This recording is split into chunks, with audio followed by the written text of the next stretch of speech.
a very warm welcome again. Thank you.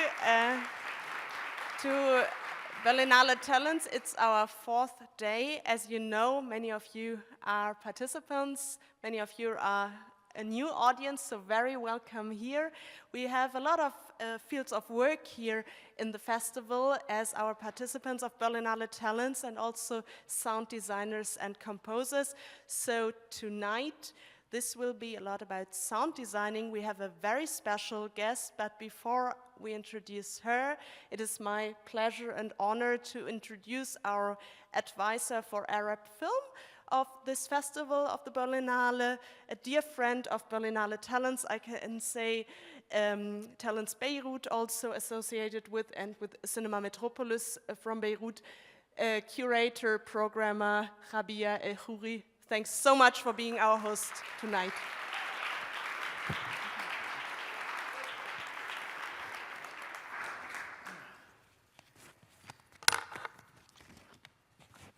So, welcome to Berlinale Talents. It's my privilege to be here with you tonight for this very special session. I want to say good evening, guten Abend, masal khair, also coming up with the theme of last year, we can speak in all common tongues.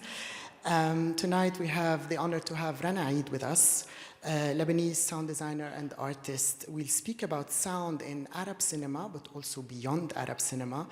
And I will start by apologizing for not sticking for the full session. I will leave you just when the Q&A with you is going to start so that I can get to go and present The Settlement, which is the sole Arab film participating in the Perspectives section. And it's also a feature debut that I will advise you to go see if you can. Normally, it's the time when I should introduce the guest, and I should read a bio, and I should tell you what this person has done, and all of that. But we all agree that you're all very well connected. You also all research who Rana Eid is, so we will go directly to business. I will just say that Rana is fresh from her competition premiere, Hot Milk by Rebecca Lenkiewicz, for which her sound design has been saluted unanimously by the press. And let's get straight to business. Before I invite Rana to come to the stage, I want you all to listen courageously to this sound installation that Rana has made this summer in Beirut, Lebanon, when the country was shelled by thousands of bombs.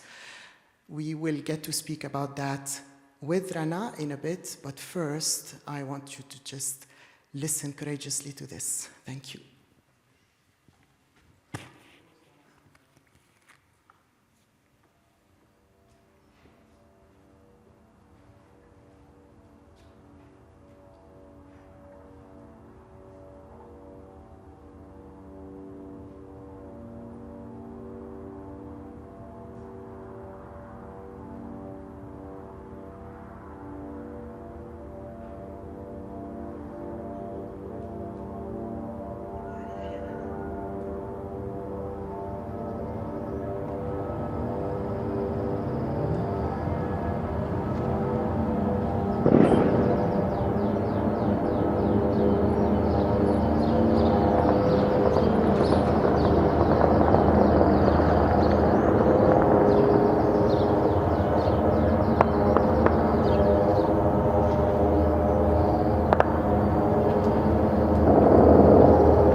Please welcome filmmaker, artist, and sound designer Rana Eid.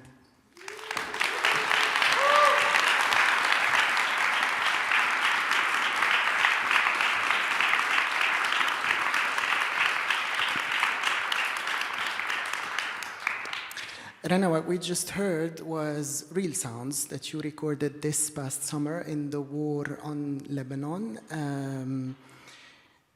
But you started at 6 years old in 1982, also when Beirut has been invaded by Israel. And back then, it was the starting point for you to think about sound. Can we just go back in time and understand what pushed you to study sound, work with sound, design sound, and work with sound? So yeah, it started in 1982. I was 6. At the time, there was the Israeli invasion, so we were in the shelters. And I didn't understand a thing what's happening around us, but my parents had like this radio cassette so they can hear the news. So automatically, I didn't know what I was doing, but I was recording our voices and the voices of the neighbors and the music, and I was listening to it again and again and again. I still have some of the cassettes. Later on, I realized after years of psychotherapy that I was like, it was my self-defense mechanism to be assured that I was still alive and my parents are still alive. So it was my self-defense mechanism. And in parallel, on another note, I really love physics. So when someone, by mistake, because my parents are really very far from cinema, my mom loves watching films, but I don't know anything about the craft of cinema. So when someone mentioned sound, I said, it reminded me of my childhood, and it's about physics as well. So I said, this is what I'm gonna do, and I discovered that not only sound saved my life, saved my soul, but really the act of listening made me very far from any hateful, negative feelings. So sound is really, really everything for me. Now my son took a little bit part of my heart, but sound is really important to me. And between 1982 and 2024, you have managed to build in a career as a sound designer. You also established a studio with your co-partner Nadim Meshlewi, which is called DB Studios Beirut. And I also want to acknowledge the power of that studio because you have a brand new team of emerging sound designers who do dialogue editing, Foley art, music, sound design, mixing. So you're really coming up with a new generation of talents. Let's speak a bit about what we've just heard right now, which is, you mentioned listening objectively, and I wanted to ask you, can we listen objectively to something like that? What do sounds outside of you do to you when you listen to something that is that violent, that visceral, that powerful? Can you listen objectively without being subjective to what you hear? Listen, it's really, really difficult, but it's not my first war. I hope it will be the last one. I lived 10 wars. In the beginning, it was really, I felt a lot of, mixed feelings between anger, fear, and living a war. This is my first war with the son. So living a war with a child he's a teenager now, but it's not easy because I was trying to be strong to really protect him. So I was, the first thing that came into my mind when I saw that my son is afraid, I said, we're gonna record sounds. And I told him what I lived when I was 6. And I said, listen, it was my therapy and we need to try to listen to that objectively and discuss about those sounds. So when we started recording, he was really happy about this idea. So at the end, he was, when we received like threatening of bombardments, he said, yes, mommy, we have to record. So I said, don't be happy about it, slow down. But because I was really in this protective mode, I discovered, and this this is the sound person in me who is talking, that the acoustic of the city is really changing before the whistling of the bomb, with the drone, so every second the acoustic of the city is really changing. The way the bomb exploded is not the same sound that the bomb used to explode in 82 or 1996 and 2006. So the bombs has changed, obviously, but the response of the city changed. So I was really, it was like they were bombing a member of my family. So to protect Beirut in my head and to feel better about my city that I adore, I was really listening physically to the sounds, just this is the physical part of it, and this distanciation way of, because I wanted to be a sound designer listening to, or not a person listening or a mother listening to it. So it was, and I was always saying to myself that if I'm still listening and the city is still in resonance, so the city is still alive. So we're okay. So until now, it's fine. And when I heard I was listening to the vibrations as well as of the windows and everything that was moving and vibrating, said, okay, something is vibrating, vibration is good, so we're still alive, it's okay. So that's because I work in sound, so for me, sound is my solace, and it's the way to really, the resonance of the city is a way for me to protect the city as well. You're speaking about the city, Beirut, and you started, Rana, when you started working with sound, you have been an incredible champion of working with so many emerging talents from Lebanon. Was it on short films? You did documentaries, you did feature fiction, you did essays, you did all of that.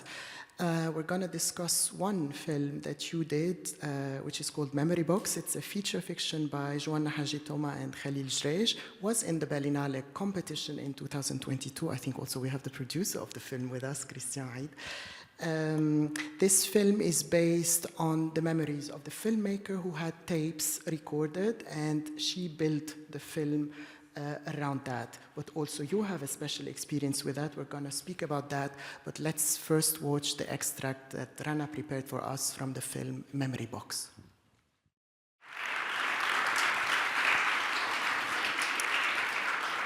Rana, Joanna the co-director of the film, has based this film on tapes and letters that she had sent with a pen friend in the 80s during the civil war in Lebanon. But you also told us now that you recorded tapes in 1982 or in your childhood.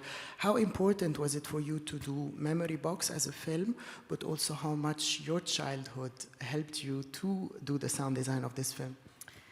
Yeah, Joanna and Khalil, but especially Joanna is a dear friend.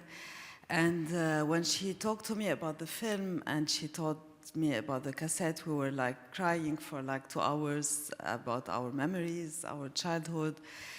And and then we talked about the film, more about us, and this is the main importance of working with the director since the script, because we really were talking about the small details, how she's gonna deal with the scene like that, the rhythm, the pace of the scene, how would she edit the scene according to small details we would hear in the background. It's not only about the voice, it's about the sounds that are in the background.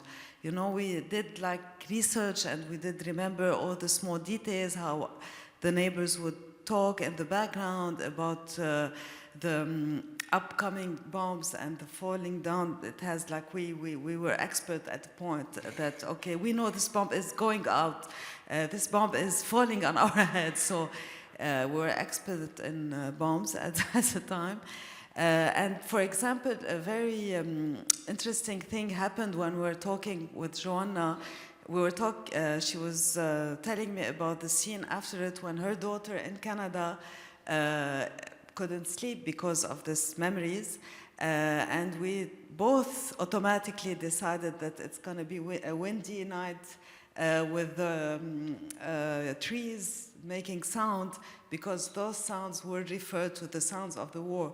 So I guess these conversations and those kinds of conversation, when we have this before the shooting of the film, is for me when the sound design is more rich, it's more powerful with a lot of textures. Mm-hmm. And from the war in Lebanon, you also became an expert on war sounds outside the country. You also worked a lot with Arab cinema, Rana, not just Lebanese cinema. You work a lot with Sudanese filmmakers, but also you worked with Tunisian filmmakers. You worked with a Yemeni filmmaker. Some of you might have seen Goodbye Julia, which is a Sudanese film that also deals with war in the background by Mohamed Kordofani, which was in Cannes. What we're going to show you now is actually 2 extracts back to back because we're well on time. We're going to see the intro scene from the film The Burdened, which was in the Berlinale Panorama in 2023 by Yemeni filmmaker Amr Gamal. What we're going to show you, what Rana prepared, is the intro of that film. The first is without sound design, and the second is with sound design. So let's check that out, and then we'll speak about Yemen.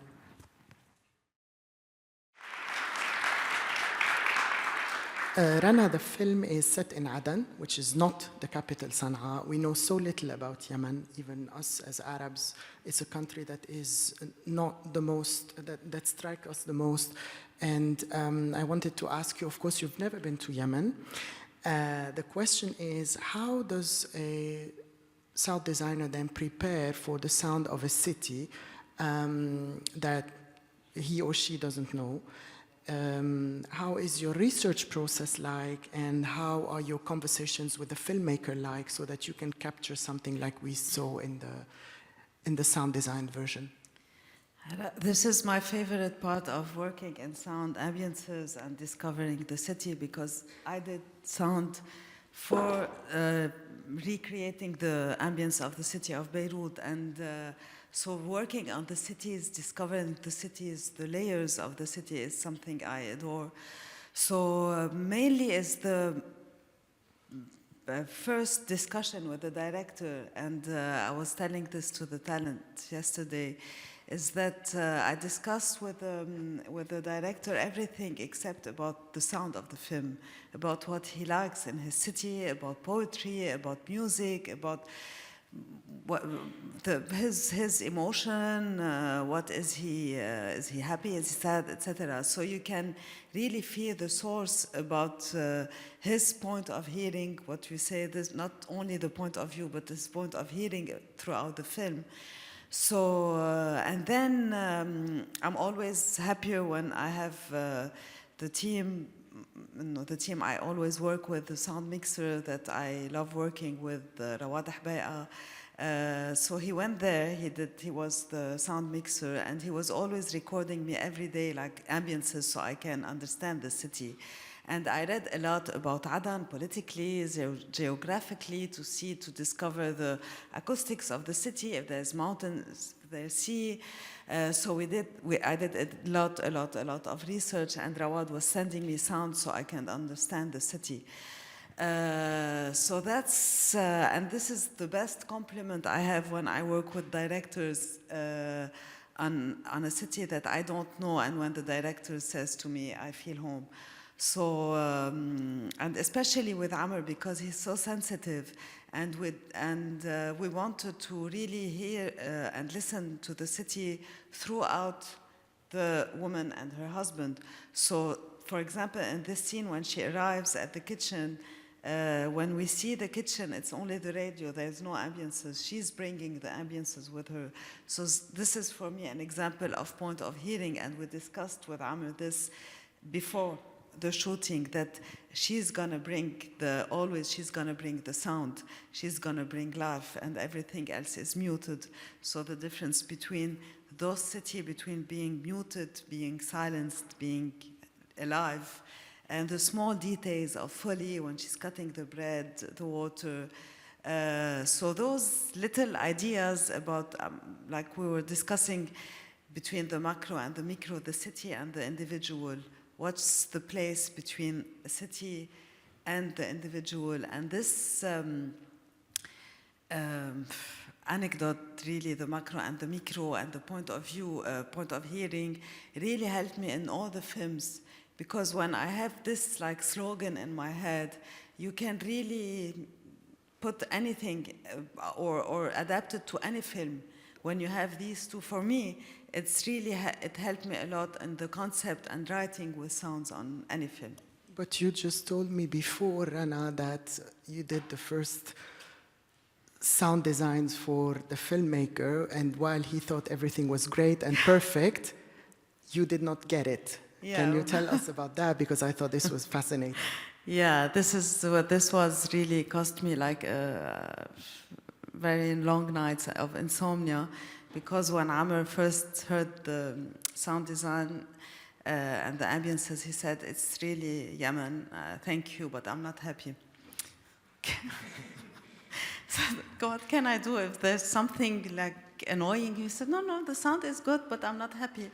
Okay, so I really remembered. So he said, but we can't do anything about it, so let's go to mixing because it's okay. I said, no, I will kill myself if the director is happy but not happy, but satisfied but not satisfied. So really at that moment, I thought this is the end of my career, that this is my last film. And so I didn't sleep for many nights. And I had this idea at 4 o'clock in the morning. I called the team and said, please, you have 15 minutes to be in the studio. They all hated me. Because I really remembered what Amr, the first time we spoke, said to me that I have this claustrophobic feel about Adan now. So it's like I'm inside, but I'm outside. So I re-recorded all the ambiences in an ambisonic mic, like a quad mic, in the studio. So I took all the ambiences layer per layer, and I re-recorded in the studio with the indoor acoustics, the ambiences. And the second day, I layered them with the team and everything. I layered that, as he said, now I'm happy, what did you do? I don't know what's the difference sound-wise, but this is what I want. So I said, you go home and I need to sleep. So this is, for example, the importance of the discussions beforehand with the director, because those discussions will always bring something extremely, extremely interesting at the end. And this is what happened with Amr. You talk about point of hearing, Rana, but also there is one key concept that is now questioned all the time, authenticity. You know, is there something like an authentic sound? Amr lives in Yemen, in Aden, knows Aden very well. You have never been there, so basically whatever you will do, he might tell you this is not very authentic. What is for you an authentic sound? Is there something as such as an authentic sound or an authentic sound design? I hate this word. Authentic, and especially we have this in documentaries, this is not authentic. Yeah, realistic is something and authentic is something else. I always say if you want authentic cinema, watch a surveillance camera. This is a beautiful film. So you'll have authenticity. As the first time you are writing a script or writing a script for fiction or documentary, you have a point of view and a point of hearing. And you have subjectivity. When you put your camera to film a shot, when you put it here or here, it's subjective.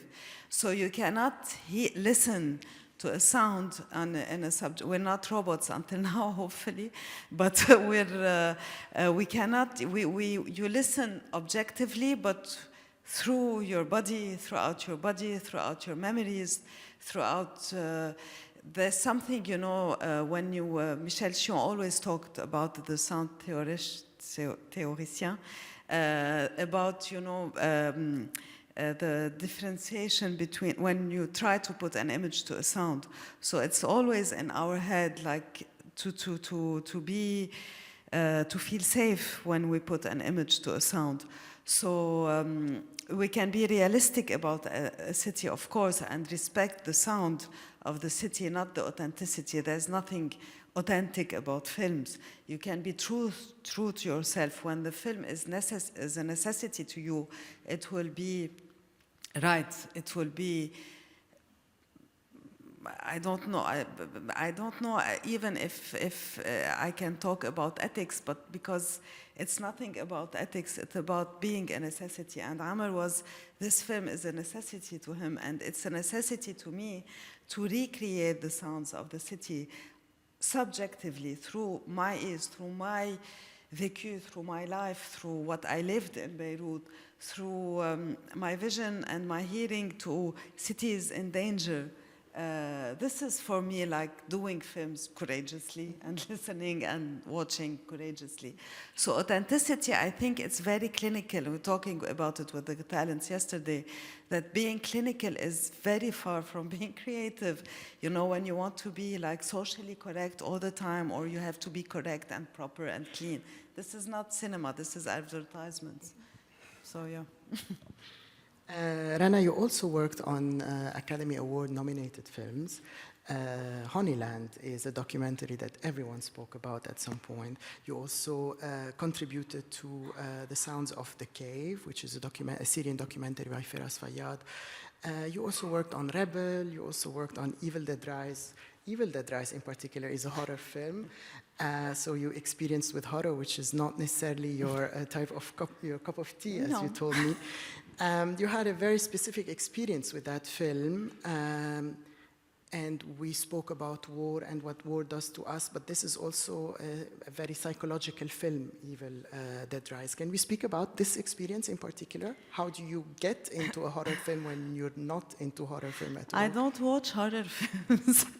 I'm always afraid of horror films, and when Peter Alberston, I was on a team with Peter Alberston, we were like 7 or 8 sound editor designers, and everyone was handling something. So I said to Peter, Peter, I don't watch horror film, I'm afraid. So he said very gently, you deal with it. You have to do the film. So because Peter and the director discussed a lot about room tones and about the space. So because it's something I adore in the sound of in cinema, the ambiences and the room tone and working and discovering room tones and thinking about the tone of a room is something really, I love it. So when Peter said it's raining all the time in this building in the area, and you have to really recreate a very scary room tone. So this is your part. So yeah, it was difficult and challenging because they were afraid to have like the cliché sound of horror, and I said, Peter, I have no reference in horror. I don't watch horror films, so I can't be cliché about it. So we created like really moving, this is what I love, moving room tones, how the space can be moving and be scary. At the end, I was scared of my own sound, so I was asking the team, please stay with me, I can't. But it was really different. It was very rewarding working with amazing sound designers and editor, and especially Peter.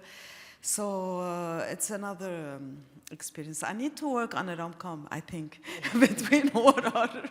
Need to change. When we speak about sound designer, you addressed in the beginning that you like to be involved with the script so that you also understand what the filmmaker plans to shoot. But also here you spoke about Peter Albrechtsen, who's a very acclaimed Danish sound designer. Can we address a tiny bit the positioning of a sound designer in a film? Like, when do you come up with your sound narration to the script? When do you work things out? Were you working with the team, or were you working with the director itself? What is it like to position yourself in the making of a film? Yeah, after talking like for hours with the director and talking about everything, and then we talk a little bit on the script. It depends on the film, because sometimes the script is really based on sound, like Farha. So it's a film really about sound. So we have to really. We just have to say Farha is a Jordanian film that takes place in a single. Most of the film takes place in a single room, where actually the young teenage girl is witnessing the Nakba, or the catastrophe, as Palestinians call it, in 1948, when everything around her is falling apart, and she just gets to see everything through that small window in the basement in which she is locked. So yeah, with this film, for example, we had to really write the narration, the events in sound. But after I work I talk with the director, I reread the script, and after when I see, I always ask for a first rough cut so I can really feel the film. I can see even if it's not the edit. And I watch the film, and here I ask myself, what's your positioning throughout to the film? How do you understand the film? What is your interpretation? What is your full subjectivity about it? And then I rediscuss it with the director, and then I discuss it again when we have a locked image with the team, with the dialogue editor, with the Foley artist, with other sound editors in the team. And when we can with the re-recording mixer, so everyone like gives his subjectivity too, because I don't say to my team you'd have to record this sound or do this sound specifically. I say in general the tone of the sounds I would like to have, the idea, the narration, and they do whatever they want. And then when we gather all of this, we have all those subjectivities. And like 99% of the time, it's amazing, because we talked a lot about us, about the film, about our appreciation to the film. And sometimes we don't like the film, but we have to be positioned in a way that we understand the film. We don't have to like it. It's not about, we're not marrying the film, you know. So we have to have an understanding. This will be our positioning. So when we gather all these sounds together and we show it to the director, when you have a good positioning, when you have a real and an honest and intègre positioning throughout the film, it reaches the director. And I was very lucky, because almost on all films, the sound design comments and correction and discussion after it is really very smooth. It goes very smooth, because I don't act like I'm against the film.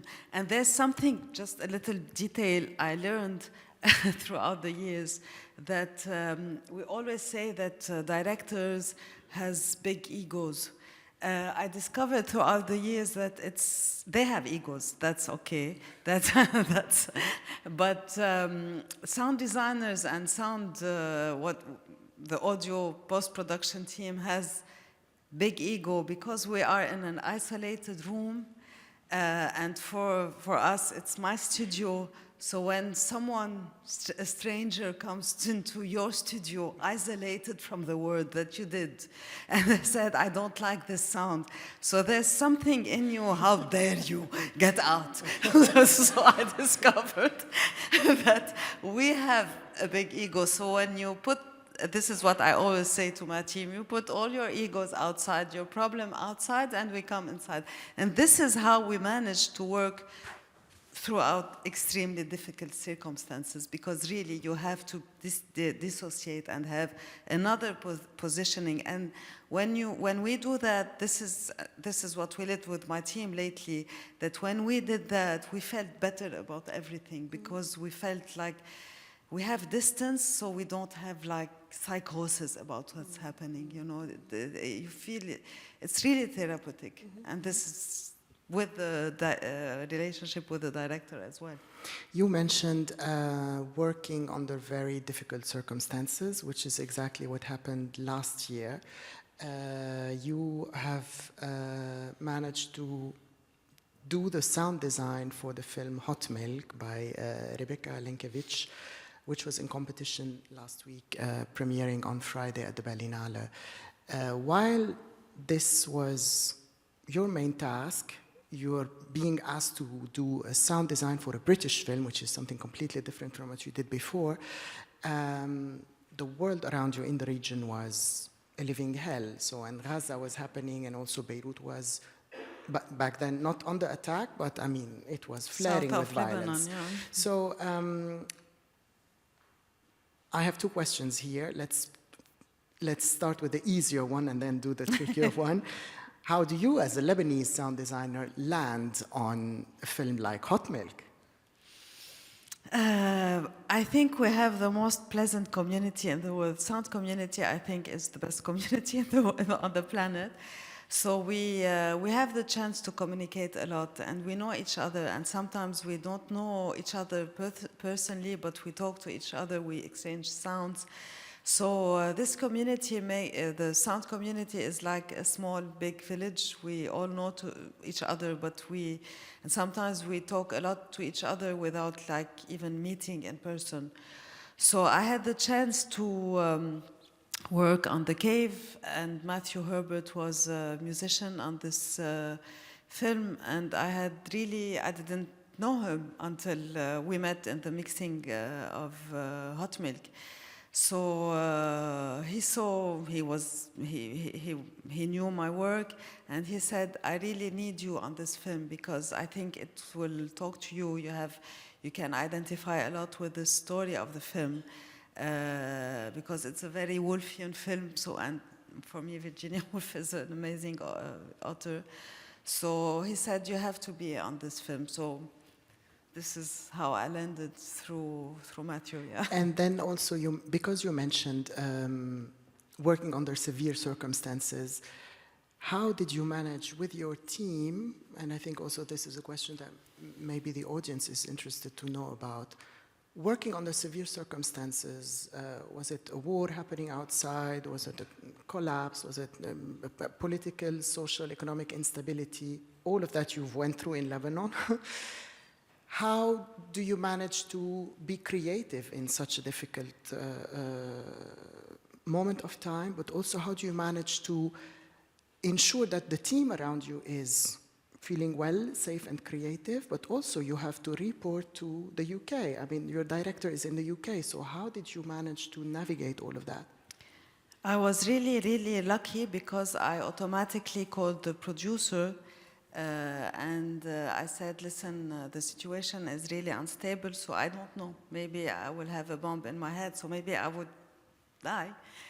So I have to tell you if you want to really change the sound designer because I don't know what to tell you. Maybe nothing will happen in Beirut, but maybe I could manage to deliver on time.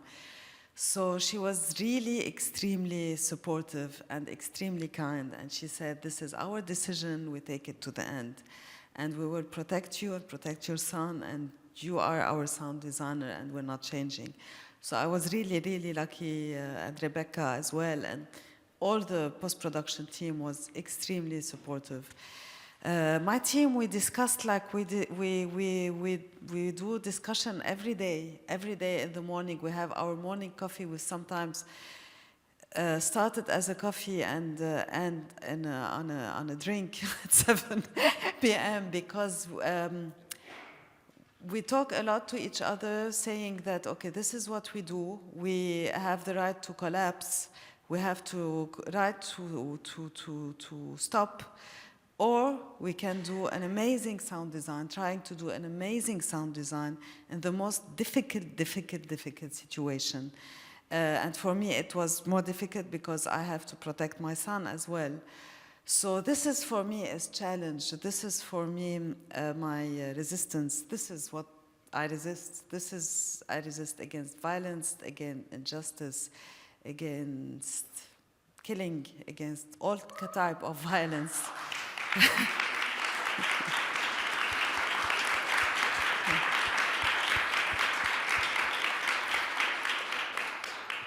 So yeah, this is our resistance in doing what we do and what we love.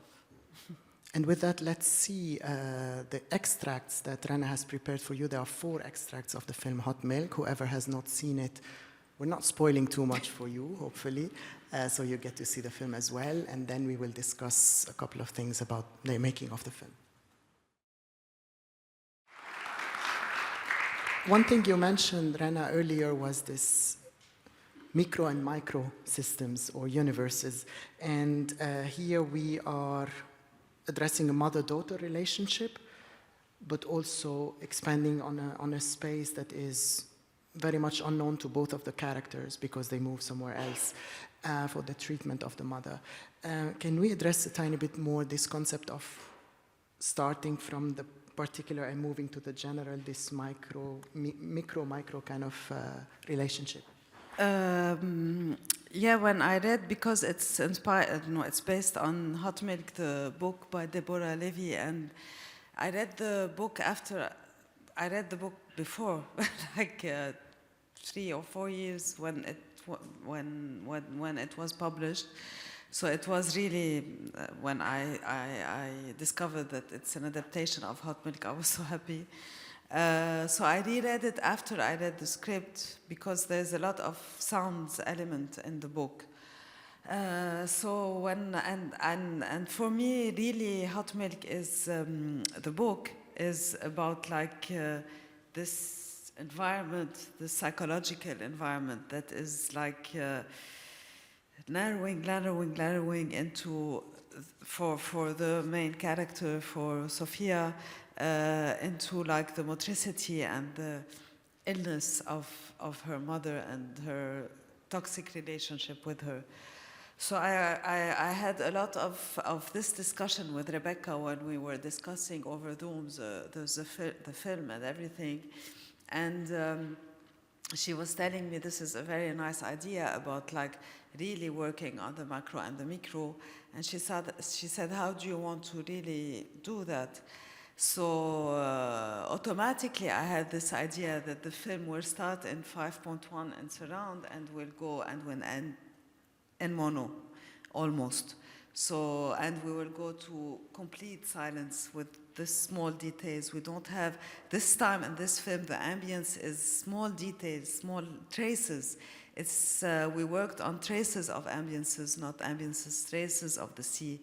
Traces, there's only this recurrent sound of a dog that is doing this repetition. And there's something about, and she's studying anthropology, so it's about pattern, how to sound, how to make the sound of patterns in the film. It's like having always something repeating, like you're living in a loop that is narrowing your vision, and you can't embrace word when you have that.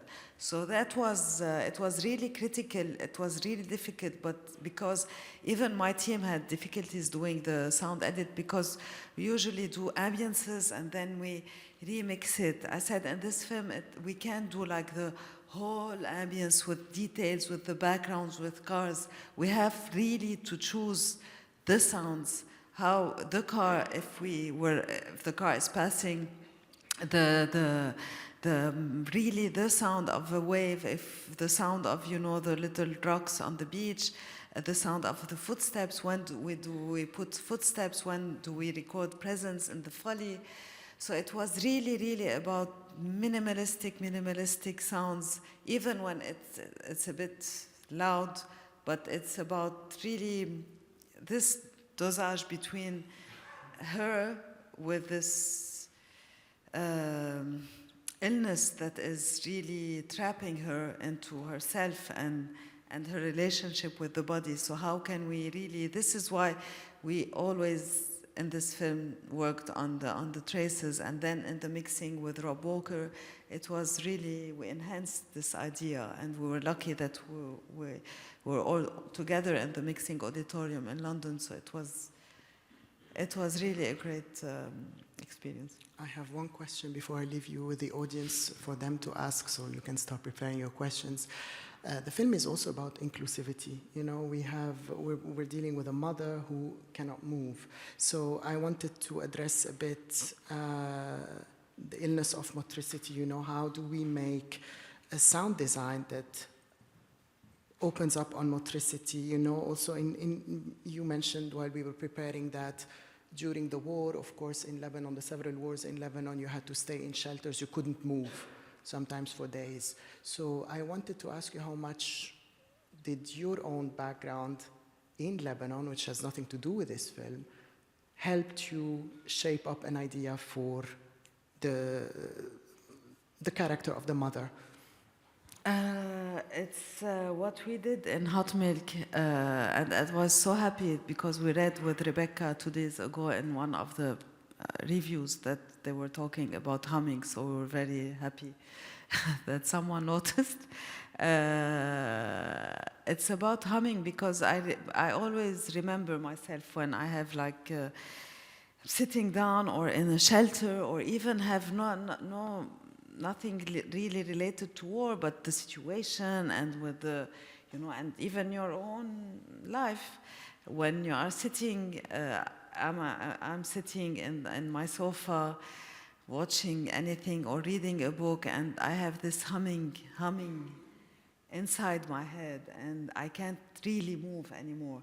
And I can sit like for hours, or obliged to be sitting for hours because there's bombardments, and you feel that your muscles are melting, So it was really, was the main category of textures we were watching, we were searching for, the humming and the melting. So, and there's jellyfish.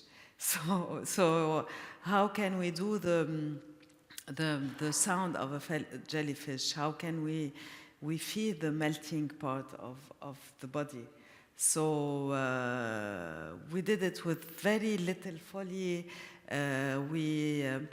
Even for the skin, we used something extremely watery, like watery texture to feel, and it was really mixed on a very low level, because we have, every time we want to see Sophia and Rose, the mother, is to feel the water, to feel something very squishy, like oil.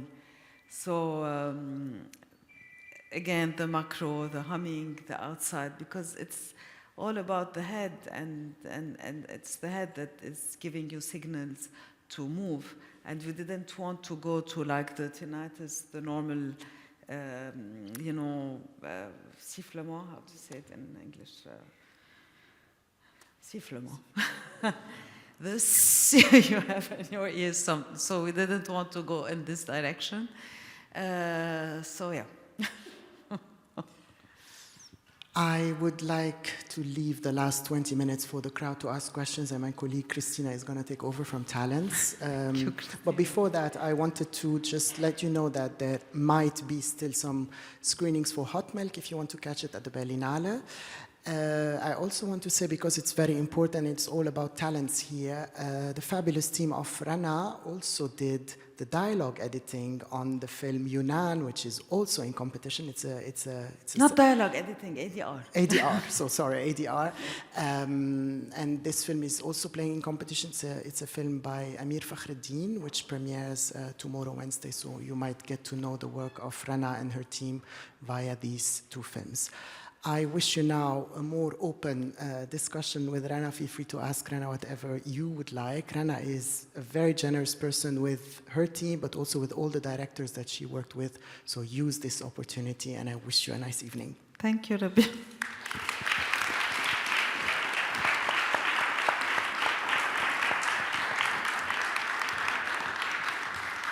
Also, thank you from my side. It was already an inspiring talk, and I guess there might be also questions from the audience. Our colleague is here with a mic.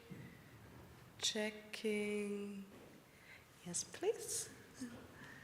I just want to say a little thing about the sound community. I was telling about the sound community. So I'm seeing Roon Palving. He's a great sound designer as well. And I had the privilege to work with him on a film. He won something in Denmark, I guess, a prize in Denmark. So congratulations, Roon. Thank you. Hello. Well, first of all, thanks for this amazing talk. I have a question. I haven't watched yet Hot Milk. I'm planning to go. But this scene with the girl in the wheelchair really got stuck with me, because I felt that there was like a blurred line between music and sound design, because you could hear like some notes there. So my question was, how do you approach this? Like, how do you work with the composer in these cases where there's like this clear interaction between the sound and the music? Because we started way before, no, I knew that I was on board since the script, before the shooting. So we exchanged a lot of textures with Matthew. He sent me textures he wanted to use, and I sent him like textures and humming sound. And we decided to change, both of us. So sometimes he used some of the textures I sent him, and vice versa. So it came really automatically, and during the first cut, I had his stamp music. So I was working, because there was something he said, I'm really not sure if this is going to be the last music, but on some pieces he said this is the final music. We're going to record it beautifully then, but this is the spirit. So I worked accordingly, and sometimes we had like great discussion, but this is very important. I think the most beautiful combination is when you don't know where the sound design ends and the music starts, and vice versa. And those talking and conversation between the music composer and the sound designer is really, really important. And when we have time, sometimes when you receive the job, when it's already edited, you don't have time to have this luxury to discuss, but when you have time, it's really better for the film.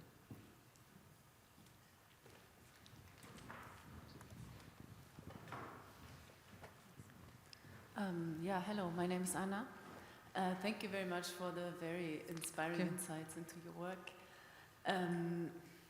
I'm working in sound post-production myself right now, but 10 years ago, I was doing research on soundscapes in Beirut, recording lots of, whatever came across my way, recording everything I did there, and did lots of interviews with musicians in particular on their listening experiences, and discovered how different they can actually be.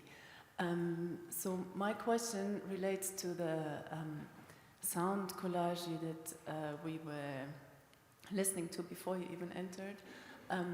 What were your ideas about, can you maybe elaborate on it a little bit? What were your ideas about choosing the sounds, for example, putting the birds on the right of the panorama and leaving them pretty loud over the drones that we were listening to in the beginning, before the shelling, I guess. Yeah, maybe some thoughts on that. I would be really interested. I have to tell you something. I didn't add any sound. This was the sound of the cities. There were a bird, a rooster, a dog, and the whole nature was like going mad. It's not only us, you know. So it was this composition was like, it was layers. It was several layers. You know, what I did is the same recording, but I put like 3 layers of drones.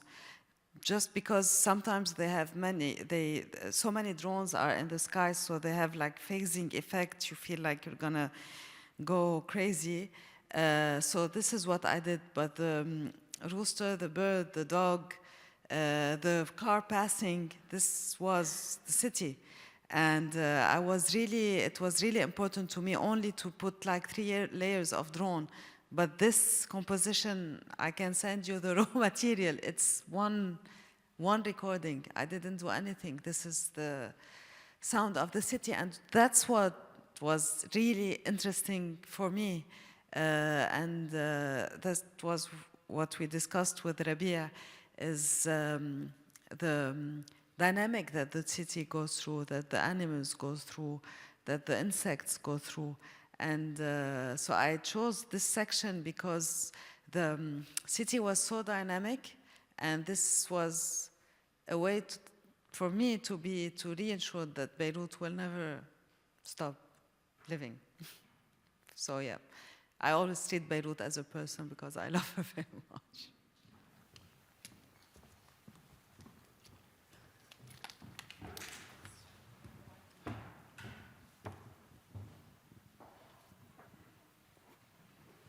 Hello, thank you for the talk. Thank you. It was very interesting. I myself also work in sound post-production, and my question would be how being female sound designer or also sound supervisor is like affecting your artistic approach or your like artistic spirit. So this was my question.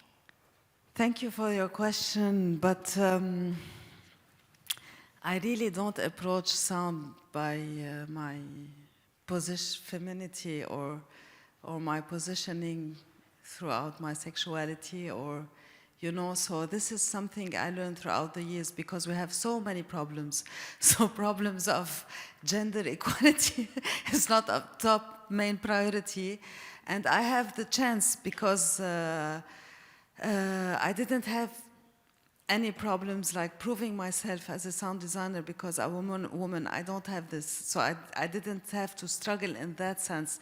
Luckily, because we have a lot of other problems, so one problem less, and the majority of my team are females, the Foley artist, the sound editor, the re-recording mixer are females.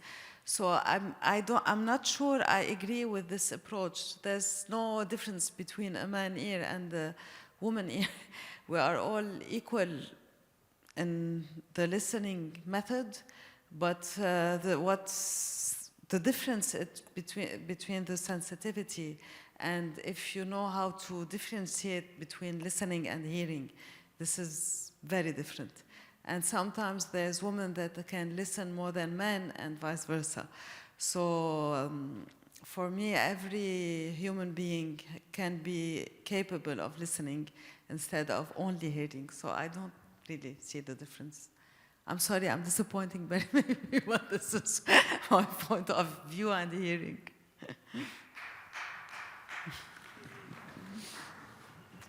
Hi, my name is Mertlet, and first of all, I wanted to say thank you for spending time with us and like giving us an insight into your work.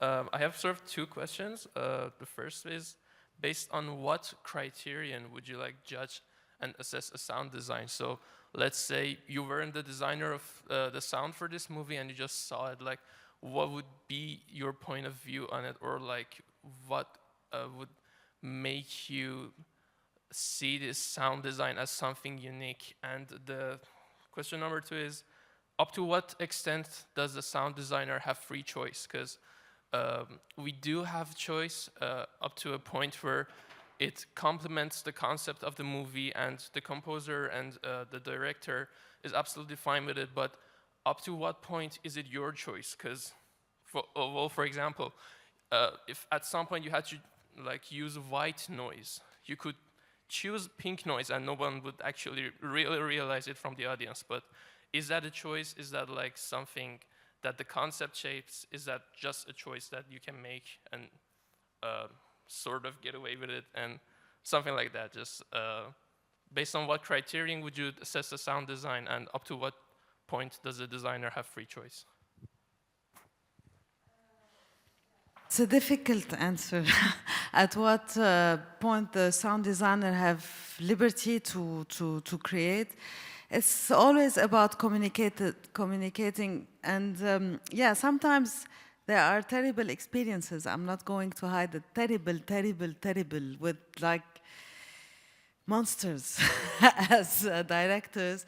But I took it very personally in the beginning, but now throughout the years, it's not I don't care anymore, but it's not my film. And I understood and I learned how to be humble as well, because this is not my vision, this is not my film. I'm working for the film, not for the director, sometimes monster, but I'm working for the film. And sometimes the process, I learned something also, sometimes the process is more important than the film.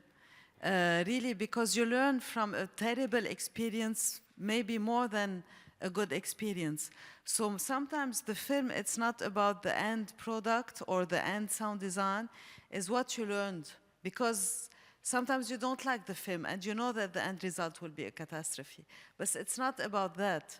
It's about how much you learned and how better sound designer you have to be, because you're learning from a terrible experience and you're taking like terrible choices, you embrace them, you put them on a film, so every time you see the film you cry because you have bad sounds or bad choices. But this is something it's like, you know, a scar on your face, on your body. You have to live with it. You have to embrace it, and then you feel that it's beautiful. So sometimes you have to take the film as a film, and you're very happy and the film will be amazing, and sometimes take it as a process. When you can differentiate these two paths, you will feel much better, really.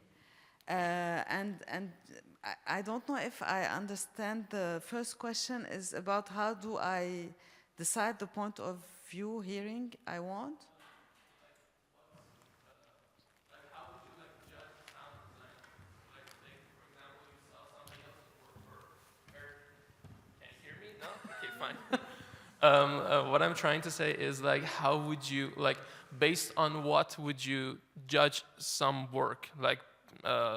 If you saw the movie and this wasn't your work or somebody else's work, what would make you say, this is a good sound design, this complements the movie, it's technically well made, what's the criterion? Yeah, first, I don't judge other sound designers. I can't do that. I love them so much, so I can't judge. We were talking a little bit about it yesterday with the talents. There's what is not what I like is when the sound design is efficient, proper, clean, technically correct. I don't feel anything about those kinds of sound work. But somebody else will tell you the opposite, because it's subjective.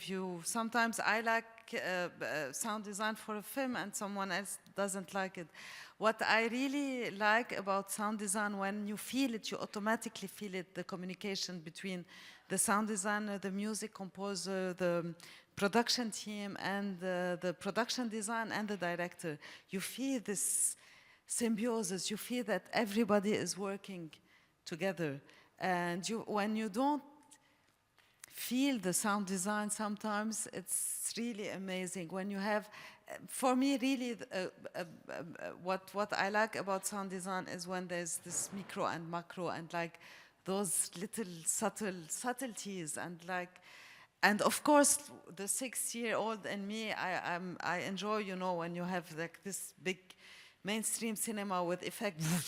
Yeah, this is the big little boy in me. But but really judging a sound designer, no, I can't.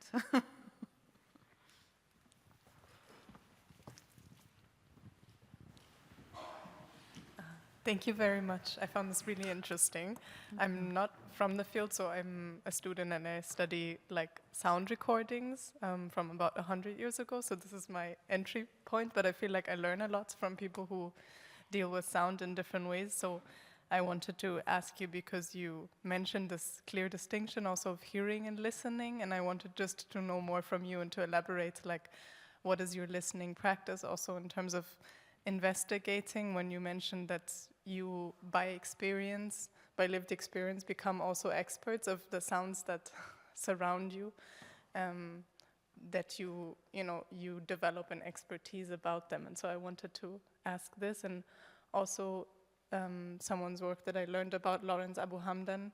I found it very interesting, and I wondered if you have any, if you had any point of contact anyway, because these are my questions. Thank you. The difference between hearing and listening, I'm going to give you a very small, funny example. When someone asks you, how are you, and he goes before listening to the answer. How are you? He's hearing you, but he's not listening. So I guess this is the main problem, and this is a very, for me it's really political with a big P, with a capital P. Because I guess if there's more listeners, especially politicians with a capital P, if they listen more to what the people want and what, and what the cities, the sound of the cities that are changing because of industrialization, because of the urban strategies, because of everything that is electronic around us. So this is, for me, the difference between hearing a sound and listening to a sound. And this is like hearing a person or listening to a person, hearing the word or listening. So, and there's something in English very interesting that when they say, I hear you, and this word is really very annoying to me. I hear you, I want to punch them in the face when someone I hear, you don't.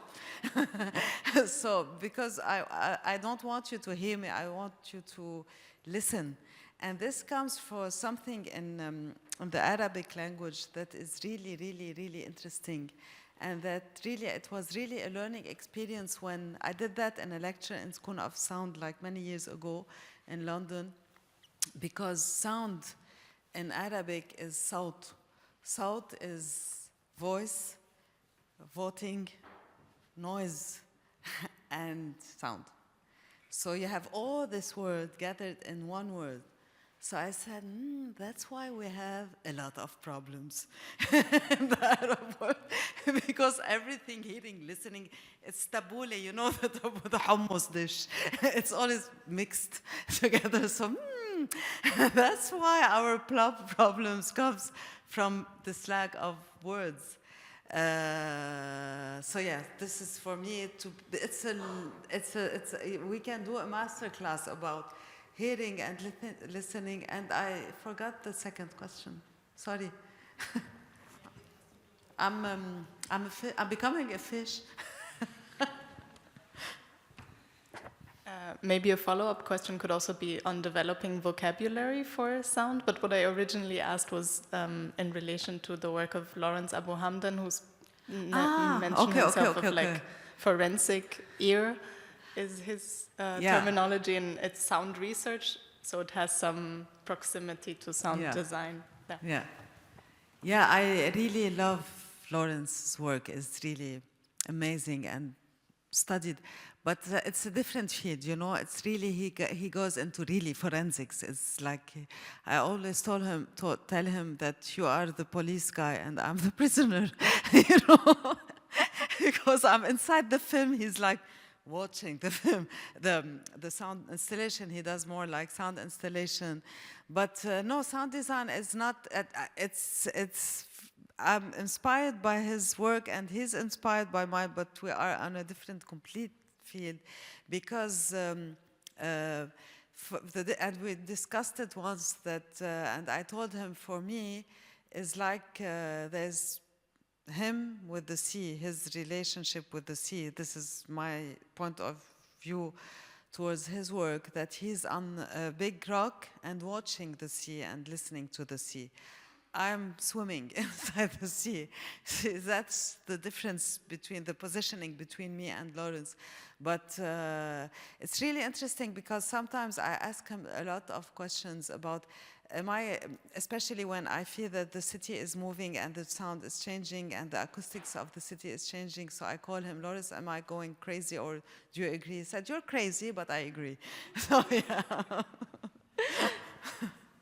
Thank you so much, Rana. Thank you also everyone here. It is a pleasure to listen to you and to your work, and also to have you as a mentor in our sound studio this year. This is also something I like to mention, that some of our participants here already had the pleasure to be in a workshop with you to find out more about your work. And yes, we're happy to have you back, and thank you all for coming. I know there are maybe more questions. Unfortunately, we are running out of time, but maybe there is also a little possibility to approach here. So yeah, thanks everyone. Thank you, Berlin.